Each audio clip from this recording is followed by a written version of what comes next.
નમસ્કાર, સમાચારમાં આગળ વાત કરીએ મહેસાણા જિલ્લાની તો મહેસાણાના વિસનગર તાલુકામાં નગરપાલિકાના 2.5 વર્ષ પૂર્ણ થતા પ્રમુખ અને ઉપપ્રમુખને પાલિકામાં ચૂંટણી યોજી વરણી કરવામાં આવી છે। વિસનગર પાલિકા ખાતે ખેરાલુ પ્રાંત અધિકારી દક્ષેશ મકવાણાના અધ્યક્ષસ્થાને પ્રમુખ અને ઉપપ્રમુખની ચૂંટણી યોજવામાં આવી હતી। ચૂંટણીમાં ભાજપ દ્વારા પ્રમુખ તરીકે વોર્ડ નંબર 1ના ઉત્તમ પટેલ અને ઉપપ્રમુખ તરીકે વોર્ડ નંબર 4ના વિષ્ણુજી ઠાકોરને આપવામાં આવતા પાલિકાના બંને નવયુવાન પ્રમુખ અને ઉપપ્રમુખ મળ્યા છે। કારોબારી સમિતિના ચેરમેન તરીકે પાલિકાના પૂર્વ ઉપપ્રમુખ અને વોર્ડ નંબર 5ના નગરસેવક મીનાબેન શાહ તેમજ શાસક પક્ષના નેતા જયેશ પંડ્યાની નિમણૂક કરવામાં આવી છે। મારા પક્ષમાંથી મારા ધારાસભ્યશ્રી વતી મારા ઉપર મારી ટીમ ઉપર જે વિશ્વાસ મૂકીને અમને જે ઉત્પાદન આપ્યું છે એ બદલ હું એમને ખૂબ ખૂબ આભાર માનું છું। અને એ જ પ્રયત્નથી આગળના 2.5 વર્ષમાં સર્વપ્રથમ તો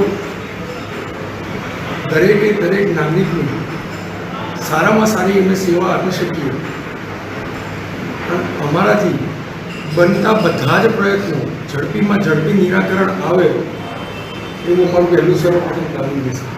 હવે દરેક કોઈ પણ વિકાસના કામમાં પ્રજાનો પણ સહકાર જરૂરી છે, તો પ્રજાને તમારી શું અપીલ રહેશે? દરેક વિકાસના કામોમાં પ્રજાનો પણ સહકાર હોય છે, તો પ્રજાને તમારી શું અપીલ છે? વિસનગરના